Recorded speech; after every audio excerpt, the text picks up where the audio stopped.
જય હિન્દ જય ભારત. જામનગર સત્ય સૌરાજ ન્યૂઝમાં આપનું સ્વાગત છે. જામનગર શહેરમાં આપણે ઘણી વાર જોયા છે એવા એક્સિડન્ટ થાય છે કે જેની આપણે જેટલી વાતો અને જેટલી નિંદા કરી એટલી ઓછી છે.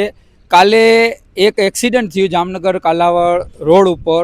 3 જણા, એક તેમના પિતા, એક તેમની વાઈફ અને એક નાનકડી છોકરી આમ જઈ રહ્યા હતા જામનગર સાઈડ. અને જે કસાઈનું કબ્રસ્તાન છે અહીંયા એવરેસ્ટ પાર્ક આગળ આપણે ઊભા છીએ, ત્યાં બહુ ગંભીર એક્સિડન્ટ થયો. બાળકીનું અહીંયા જ મૃત્યુ થઈ ગયું. અને અહીંયાના જે રહેવાસી આપણી સાથે આપ જોઈ શકો છો છે કે જે એવરેસ્ટ પાર્ક નામની સોસાયટીમાં રહે છે, તેઓ લોકો દ્વારા 7 મહિના પહેલાં અવારનવાર જાણ કરવામાં આવી જામનગર મહાનગરપાલિકા તંત્રને કે અહીંયા રબરના સ્પીડ બ્રેકર કરો કે કોઈ સ્પીડવાળી ગાડી હોય તો એ થોડીક ધીરી ચાલે. પણ ક્યાંક ને ક્યાંક જામનગર મહાનગરપાલિકા તંત્રને કોઈ જનતાના કોઈ પણ લેખિત કાંઈ પણ અરજી કરે તેનાથી જામનગર મહાનગરપાલિકાને કાંઈ પડી નથી. આખું જામનગર મહાનગરપાલિકા તંત્ર જનતાના ટેક્સના પૈસે ચાલે છે અને અધિકારીઓના પગાર અને સરકાર જનતા ચલાવી રહી છે. પણ એનું લેખિતમાં કોઈ જવાબ જામનગર મહાનગરપાલિકા તંત્રએ એક્શન લીધો તો એક્સિડન્ટથી બચી જશે. આવા જ જનતાની ચર્ચા મુદ્દાની એટલું આપણે આગળની ચર્ચા અહીંયાના જે સ્થાનિકો છે તેની સાથે કરશી. તમારું નામ? બાનુબેન. બાનુબેન, શું થયું કાલે અહીંયા એક્સિડન્ટ? ગઈકાલે રાત્રે છે ને એકદમ ભયાનક એક્સિડન્ટ થયું. અમે લોકો અહીંયા એવરેસ્ટ સોસાયટીમાં રહેવાસી છે. અમારે લગભગ 65 થી 70 જેટલા ઘરની વસ્તી રહે છે અંદર.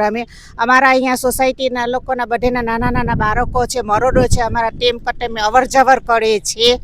અને બૈરાઓ પણ અમારી ગાડી લઈને ચાલે છે. અહીંયા સ્પીડ બ્રેકરની સુવિધા નથી, એટલે બહુ ભયજનક અમને લાગે છે. તેથી રિક્વેસ્ટ કરીએ છીએ કે અહીંયા સ્પીડ બ્રેકરની અમને જરૂર છે. કાલે જે હાદસો થયો એ ના થાય. અને અમે અરજી પણ કરેલી છે. અગાઉ તમે અરજી પણ કરેલી? અરજી કરેલી છે 7 મહિના પહેલા. હા, 7 મહિના 2 અરજી કરેલી છે. પણ તો જામનગર મહાનગરપાલિકા 7 મહિના થયા કાંઈ કામ નથી કરતું. કાંઈ અમારા એક્સિડન્ટ થતા બચી જાય, નહીતર એક્સિડન્ટ થતા બચી જતા. અમે ક્યાંક ને ક્યાંક ગાડી ધીરી ચાલે. સ્પીડ બ્રેકરની ખાસ જરૂર છે. રબર ના આવે ઈ પછી ઓલા આવે જે કાંઈ સિટીની અંદર સ્પીડ બ્રેકર જોઈએ જરૂર છે. જે કે નાના તમારી કોલોનીનું શું નામ છે? એવરેસ્ટ પાર્ક છે. તમારા અહીંયાથી છોકરા અને બધા લેડીઝો અવર જવર બહુ કરે છે. રોડ લેડીઝ અમારે ગાડીથી અવર જવર કરે છે. ને ઘણા લેડીઝ એવા છે કે જે ગાડી શીખે છે, એને હજી નથી બરાબર એને આવડતું કરતું, ફાવત નથી હોતી. એ લોકોને આ થયા પછી એમ જોખમ કહેવાય છે. હાલો બતાડો તમે ક્યાંથી અવર જવર કરો છો? મુસ્તકભાઈ, જો એક્સિડન્ટ થયો ને એ સામે છે અહીંયા, તો અહીંયા આપને જઈને જોઈએ.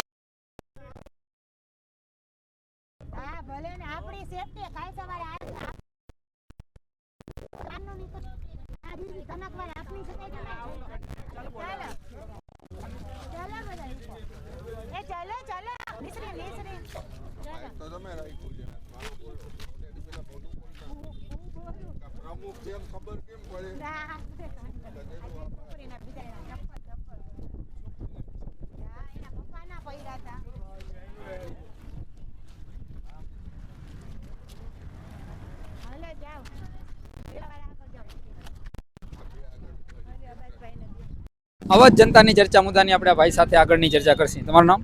અબ્બાસભાઈ શામ છે મારું નામ. અમે તંત્રને આજથી 9/12 અરજી કરેલી છે જામનગર મ્યુનિસિપલ કોર્પોરેશનમાં કે આ ભયજનક હોવાથી અહીંયા સ્પીડ બ્રેકર અથવા તો કોઈ પણ એવી સુવિધા મૂકવી જોઈએ કે જેથી કરીને વાહન ધીમા પડી જાય અને એક્સિડન્ટ ન થાય. અમારો આ આવવા જવાનો રસ્તો છે એવરેસ્ટ પાર્કમાંથી, અને ધારીઓ ચડતા અમને ખૂબ જ બીક લાગે છે. અમારા બુઝુર્ગો, અમારા બાળકો અને અમે ખુદ યંગસ્ટર બી અમને બીક લાગે છે કે સામેથી પૂર સ્પીડમાં આવતા વાહન અને ધારીઓ ઉતરતા વાહન એટલા ઝડપથી આવે છે કે અમને એક્સિડન્ટ થવાનો ખૂબ જ ભય રહે છે. જો તંત્રએ અમારી અરજી 9/12 આપેલી છે એના પર અમે ધ્યાન આપેલું હોત કોર્પોરેશને, તો આ એક્સિડન્ટ થતાં બચી શક્યું હોત. અને આ જે 2 ભોગ થયા કે 1 ભોગ થયો તો એ બચી શક્યા હોત. હવે જનતાની સુવિધા માટે તંત્રએ થોડાક તાત્કાલિક હવે ફરીથી આવો બનાવ ન બને એના માટે પગલાં લેવાની ખાસ જરૂર છે.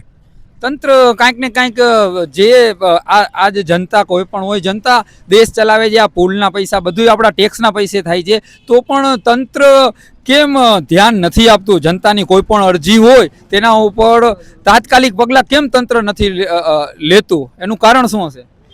એ તો હવે કોર્પોરેશનના સાહેબોને ખબર પડે કે આપણી અરજી ઉપર શું કામ ધ્યાન નથી આપતા. આની પહેલાં મારા ફાધરનું ખુદનું આ જ જગ્યાએ એક્સિડન્ટ થયેલું છે, જેથી કરીને જ અમે અરજી કરેલી હતી કે મારા ફાધરનું એક્સિડન્ટ થયું હતું અને મામૂલી ઈજાઓ થઈ હતી, પણ અમે કોઈ ફરિયાદ કે કરેલી નથી. પણ અમે કોર્પોરેશનને જાણ કરી દીધી હતી એક્સિડન્ટથી. પણ આ બનાવ બને આવા બનાવ બને એના પહેલાં પગલાં લઈએ એ જરૂરી છે. આપણે આ ભાઈ સાથે આગળની ચર્ચા કરશી. તમારું નામ? મેં હાટીમભાઈ જરીવાળા છું, સોશિયલ વર્કર છું. હવે મારી રાય એ છે કે કાલનું જે હોનારત થઈ એને લઈને વારંવાર અરજીઓ દીધી અને 2-3 હોનારત તો નાની મોટી થઈ જાય, પણ કાલે જે બેબીની જે છે જે Death થઈ ગઈ. ડેથ થઈ ગઈ એ ઘણી દુઃખની વાત છે. આ પપ્પા સિરિયસ. હા, પપ્પા એ સિરિયસ છે. એક આખું પરિવાર વિખેરાઈ ગયું. એક પરિવાર વિખેરી ગયો તો આપણે પ્રાર્થના કરીએ કે એને સબર આપે, એના પરિવારને ને એની હિફાજત અલ્લાહ રસૂલ કરે. હવે આ કસાઈની દરગાહનો કબ્રસ્તાન છે, ત્યાં સ્પીડ બ્રેકરની જરૂર છે ને આ પુલથી ઉતરતા ઘણી કોઈ પણ રીતની જરૂરિયાત છે. હવે સરકારને એમાં ભેજું મારવું છે કે કઈ રીતે કરી શકીએ છીએ. બાકી જ્યારે એવરેજ પાર્ક સોસાયટીમાં ઉતરવું હોય તો અમારા આટેલા છે ને મજર હોય કે આને હું ટર્ન કેમ મારશું, ઘણી વાર સ્લીપ થવાની બીક લાગે છે ને એવરેજથી બહાર નીકળતા ટર્ન મારવામાં અમારો જીવ વધારીએ છે. તો મારી નમ્ર વિનંતી છે મહાનગરપાલિકાને કે આને તાત્કાલિક ધ્યાનમાં લઈ નાનો રસ્તો કરે એવી અપીલ કરું છું. તો ક્યાંક ને ક્યાંક આપ જોઈ શકો છો, સ્થાનિક લોકો અત્યારે હાલ 30 થી 35 જણા એવરેસ્ટ પાર્કના જે જાગૃત નાગરિક છે તેઓ લોકો અત્યારે ભેગા થયા છે, મહિલાઓ અને યુવાઓ અને વડીલો. તો તેમનું કહેવું એ જ છે જામનગર મહાનગરપાલિકા તંત્રને કે બધી જ ચૂંટણી હોય તો ખાલી શું મતદાતા જ છે આ લોકો, મત દઈ દે પછી કોઈ વેલ્યુ નથી, કે મત દઈ દીધો મત કુટીરમાં એટલે જનતાની કોઈ વેલ્યુ નહીં. જનતાને જે જનતા લખીને આપે છે એનું કામ કેમ નથી થતું? જો જામનગર મહાનગરપાલિકા તંત્રએ અને જામનગરમાં કોઈ પણ હોય, આપણા કલેક્ટર સાહેબ હોય, આ જનતા જે પણ લખીને આપે છે તેને ધ્યાન દોરી અને જોવું જોઈએ અને એના ઉપર તાત્કાલિક કામ કરવા જોઈએ. જો આ કામ થઈ ગયું હોત તો આખો પરિવાર અત્યારે આ એક્સિડન્ટમાં ખતમ થઈ ગયો તો તેનો જિમ્મેદાર કોણ? આ એક મોટો સવાલ છે અને આ સવાલનો જવાબ તંત્ર આગળ પણ નથી. ક્યાંક ને ક્યાંક જામનગર મહાનગરપાલિકા તંત્ર હોય અને કોઈ અધિકારી હોય, જનતાની લેખિત અરજી ઉપર કોઈ કામ કરતા નથી. અગર જો કોઈ નેતા, ધારાસભ્ય કે સંસદ સભ્યની ઓળખાણ કે લાગવક હોય તો કામ થાય છે. એટલે ક્યાંક ને ક્યાંક જનતાનો ઉપયોગ થઈ રહ્યો છે અને જનતાને બસ વોટ બેંક સમજતું હોય. પછી આ જ જનતાથી આખું દેશ ચાલે છે. કોઈને પરસેવો નથી વળતો. આ પુલ બન્યો હોય તો જનતાના ટેક્સના પૈસે, આ રોડ બન્યો હોય તો જનતાના ટેક્સના પૈસે, હર કામ જનતાના ટેક્સના પૈસે થાય છે. કોઈ કરી નથી દેતો. ઘરના પૈસા ક્યાંય નથી વાપરતો આખા ભારત દેશમાં, ચાહે પ્રધાનમંત્રી હોય કે ચાહે કોઈ. આપણે ભાઈ સાથે કરશી હવે જનતાની ચર્ચા મુદ્દાની આપણે આ ભાઈ સાથે આગળની ચર્ચા કરશી. તમારું નામ? મારું નામ એડવોકેટ અઝર કાદિયાણી. હવે ચર્ચા એ છે કે અહીંયા બોર્ડ મારેલું છે કે આ લાઈનમાં કોઈ વાહનો પાર્કિંગ કરવા નહીં, છતાં અહીંયા પાર્કિંગમાં વાહનો રાખે છે, બસ રાખે છે, ટ્રક રાખે છે.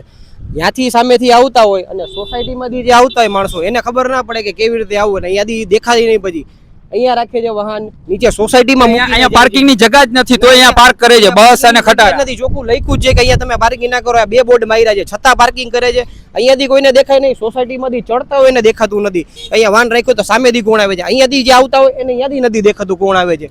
અને નીચે ઇવન સોસાયટીમાં રાખી દે છે વાહનો. હવે નમ્ર વિનંતી છે કે આરટીઓ વાળાને કે આવા વાહન જે રાખ્યો એને ડિટેન કરવા યોગ્ય ફરજ છે એ બધાની, કે આ વાહન રાખ્યો બસને આ ખટારાને તો એને યોગ્ય છે ને ડિટેન કરે અને કાર્યવાહી કરે. એટલે ક્યાંક ને ક્યાંક અહીંયા વાહન પડ્યા હોય તો તમારે આ ચાલવું ક્યાં? અને એક્સિડન્ટનો ભય તો બહુ જ રહી. ચાલવામાં, વાહન ચલાવવામાં બધી રીતે તકલીફ પડે છે. કાંઈ દેખાતું જ નથી, એનું વિઝન જ નથી આવતા રોડનું કાંઈ ઉપર ચડવામાં. એટલે ક્યાંક ને ક્યાંક આરટીઓ વાળાએ અહીંયા પણ જે પણ વાહન હોય તેને ડિટેન કરી દેવા જોઈએ ને. હા, ડિટેન કરવા જોઈએ એને. તો બસ કબજે લેવી જોઈએ. જે ખટારા રાખે છે એ અવારનવાર ખટારા રાખી જાય છે. આ પાર્કિંગની જગ્યા જ નથી તોય ખટારા નીચે રાખી જાય છે. અવાવડા 4 વ્હીલર રાખી જાય છે, અવાવડા 2 વ્હીલર રાખી જાય સોસાયટીમાં, ગમે ત્યારે રાખી જાય છે બધા. આપણે જે એક્સિડન્ટ થયું તેમના સગાવાલા અત્યારે અહીંયા આવ્યા છે, તેમની સાથે આપણે ચર્ચા કરશું. શું કહેશો બેન, તમારું નામ? અમારું નામ કુલસમ આજીયાણી. શું કહેશો? શું કહું હવે, છોકરી અમારા છોકરા બિચારા જતા હતા પૈસા દેવા આપવાને અને પાછા વળ્યા તો છોકરી કે મારે પાણીપુરી ખાવી છે તો કે પાણીપુરી હાલતા ને ખવડાવી આવું. તો અહીંયા તો છોકરી અમે આવ્યા હતા તો કાંઈ નબળે પૂરું નાનકડી છોકરી હા નાનકડી કેટલા છોકરી વર્ષની હતી? 4 વર્ષની 4 વર્ષની. તો આટલી સ્પીડમાં વાહન સિટીમાં ચાલે છે તેના ઉપર સરકારે કાંઈક નિયંત્રણ ના લગાવવું જોઈએ? સ્પીડ બ્રેકર કોઈ એવી સિસ્ટમ, કેમેરા નથી અહીંયા, ગવર્મેન્ટના કેમેરા પણ નથી. કઈ નથી અટાણે એટલી સ્પીડમાં એ ગાડી જતી હતી ને આમાં મોબાઈલમાં દેખાડે છે કે 150ની સ્પીડમાં ગાડી જતી હતી, એટલી આમ સ્પીડ હતી આમાં. હવે આમાં આ તો આ એની સાઈડ જ આવતો હતો, એનો તો કોઈ કસૂર નથી છોકરાનો, કસૂર આ ગાડીનો જ છે, મોટરનો જ. અટાણે અમારી છોકરીને દફન વિધિ કરીને હમણાં આવીએ છીએ અમે. પપ્પા પણ સિરિયસ છે. પપ્પા નાના સિરિયસ નથી કે છે, હવે કઈ ખબર નથી, અમદાવાદનું કે છે લઈ જવાનું. માં અને બાપ બે પડ્યા છે, છોકરીને કાંધે નથી દીધું કે નથી મોટો. અટાણે માં હોસ્પિટલમાં પડી છે, એમ કહે છે કે મારી છોકરીનું શું છે, મારી દીકરીને મોનમીટાને પીરાવજો. મારી દીકરી હોય તો મોનમીટાને પીરાવે ને. ગવર્મેન્ટ, સરકાર અને જામનગર મહાનગરપાલિકાના અહીંયા કોઈ કેમેરા પણ નથી, એટલે ક્યાંક ને ક્યાંક આપણો દેશ આટલો બધો ગરીબ છે, એટલો બધો પાછળ છે કે પછી આ બધી જળ બધી ભ્રષ્ટાચારના હિસાબે છે. લાઇટો ઓછી છે, અહીંયા કોઈ કેમેરા મૂકવામાં નથી આવ્યા, તો ક્યાંક ને ક્યાંક ભારતમાં ટેક્સ તો આપણે જોઈએ જનતા પાસે તો ફૂલ વસૂલવામાં આવે છે કોઈ પણ વસ્તુ. અને આ પહેલો બનાવ નથી, 2-3 બનાવ આગળ પણ બની ગયા હતા અને આ ભયંકર બનાવ છે. તો ક્યાંક ને ક્યાંક જનતા બિચારી અત્યારે આપ જોઈ શકો છો કે ટેક્સ ભરી રહી છે, બધું પણ સુવિધા જેને જનતાને મળવી જોઈએ એ કોઈ સુવિધા આપવામાં આવતી નથી. લાઇટો ઓછી છે, કેમેરા નથી, સ્પીડ બ્રેકર નથી, કોઈ લિમિટ નથી અને પાર્કિંગની કોઈ વ્યવસ્થા સગવડ કોઈ પણ નથી. આપ જોઈ શકો છો ગ્રાઉન્ડ રિપોર્ટ મેં આપને જે સ્થળ એક્સિડન્ટ થયો ત્યાંની રિપોર્ટ બતાવવાની કોશિશ કરી. બધાની આપણે આમની સાથે આગળની ચર્ચા કરશી. તમારું નામ? સાઈસ્તા સોની, એવરેસ્ટ પાર્કમાં રહે છે અમે લોકો, ને આ જ રીતે અમારી પોઝિશન છે. આ સામેથી આ સાઈડ પુલ છે, આ સાઈડ પુલ છે, આ સાઈડ અમારી સોસાયટી છે. આ પુલ ઉપરથી ઉપર સ્પીડથી વાહન આવતા હોય છે, અમને આ સાઈડથી આ સોસાયટીમાં નીચે ઉતરવાનું હોય છે. ઘણીવાર એક્સિડન્ટ થયા છે, નાના મોટા એક્સિડન્ટ થઈ ગયા છે. અત્યારે કાલે રાતે એકદમ ભયંકર એક્સિડન્ટ થયું છે. તો હવે તંત્રની ઘણી ભૂલ છે. અમે 2-3 વાર અરજી તંત્રને આપી છે, પણ કોઈ અમારું કામ કાંઈ કર્યું નથી. ત્યાં સ્પીડ બ્રેકર કાંઈ પણ એમરજન્સી એવું હોવું જોઈએ કે ઉપરથી આવતા વાહન ત્યાં ધીમા થઈ જાય, તો સોસાયટી વાળાની અમારા લોકોની સેફટી થઈ જાય. ને કાલજી બનાવ બન્યો એ ભયંકર બનાવ બની ગયો છે, એક બાળકીની મોત થઈ ગઈ છે. એવું થવું ના જોઈએ. પહેલે ખબર પડી હોત આ લોકોને ને સ્પીડ બ્રેકર બની ગયા હોત તો કાલનો બનાવ ના બન્યો હોત. તો આપ જોઈ શકો છો એક્સિડન્ટ ક્યાં થયો, ક્યાંથી આમ આ પુલ છે ત્યાં ક્યાંય સ્પીડ બ્રેકર નથી જે રબરના આવે કે ગાડી ધીરી થાય, આ બાજુ પણ નથી. એટલે ક્યાંક ને ક્યાંક આ એવરેસ્ટ પાર્ક છે ત્યાંના લોકો આમ ચડે તો આ એક્સિડન્ટનો એક ભયજનક પોઈન્ટ થઈ ગયો છે. એટલે ક્યાંક ને ક્યાંક જામનગર મહાનગરપાલિકા તંત્રએ આ લોકોની અરજી ઉપર ધ્યાન આપ્યું હોત તો આ અકસ્માત, આ નાનકડી બાળકીનું મૃત્યુ ન થાત. તો ક્યાંક ને ક્યાંક જામનગર મહાનગરપાલિકા તંત્રએ જે જનતા અરજી દે છે તેના ઉપર ધ્યાન દોરવું જોઈએ ને જલ્દીથી જલ્દી કામ કરવું જોઈએ. જામનગરથી સત્ય સૌરાજ news bureau chief Mustak Qureshi, જય હિન્દ.